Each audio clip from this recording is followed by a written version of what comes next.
The Chinese takeaway, Oriental grocery store, and Chinese restaurant are a part of every British town. The first Chinese cuisine being sold in London was in 1880's Limehouse. It was after the Second World War that Chinese catering really began to grow in the UK. With the end of war rationing and the increase of family incomes due to women entering the workforce, there was a rise in the phenomenon of eating out. An increase in migration from China to the UK following the war and revolution came just in time for the rising interest in eating Chinese cuisine in the UK. The number of Chinese restaurants exploded and by 1980 had reached 3,500 all across the UK. I was led to believe, I only have to invest a bit of money and I could just enjoy myself, eat and drink and didn't have to be involved. Of course, it was quite the opposite.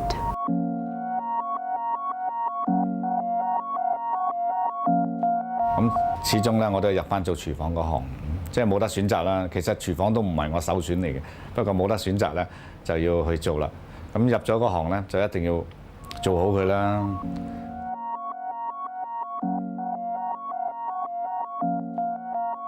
The chefs and restaurant owners of this generation helped establish what Chinese cuisine in the UK is today.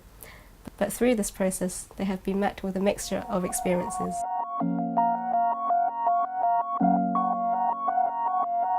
Because day one, when we came to London, I speak Mandarin or Shanghainese only.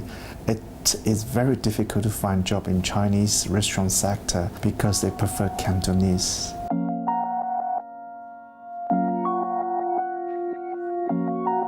嗰個年代咧，中國人做嘢咧就唔同依家嘅，即係做廚房嗰個行業咧，好多咧就唔使 interview 啊。 同依家咁又要 interview 又要證明啊咁，求其要講一聲啊幾時返工咁就可以嘅，幾錢人工就可以嘅，嗰個流量性咧都幾大嘅以前。It was very difficult. I was an outsider, a woman. Just everything was working against me. But I guess, it's my determination. I stayed on. 學師嗰個時間。 俾人哋學快一步咯，行快一步，勤力啲咯。咁一路做到而家啦。咁到1985年咧，我就升咗做大廚啦。嗰陣時都算係好後生嘅，嗰陣時得21歲嘅啫我。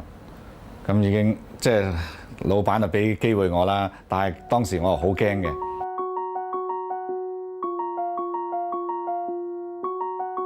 At that time in London, the restaurants are mainly serving Cantonese. So I decided that I want to introduce something different. So I switched most of my menu to northern dishes. The press was very curious. They've never seen, menus like that or a name like that. Because in China, we got 8 different cuisine. So far, we only have 3-4 in London. Today, Chinese catering remains even more significant. This new generation continued established traditions, often where they are now because of their family businesses. I would have never got into the catering industry if my father didn't pass away. He never wanted me to be part of the catering industry, and in all honesty, I never really wanted to be part of the catering industry. I would never have signed up to that day at catering school if he was still alive. I don't know if it's a Chinese heritage thing or the fact that it's just my family thing. My family in general were always very hardworking.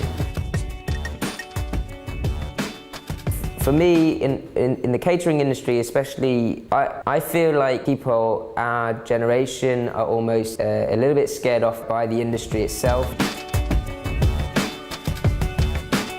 I would definitely encourage people from a similar background as myself, Chinese background, to at least consider going into the catering industry. I think that is very rewarding. I don't think it is a second-class occupation.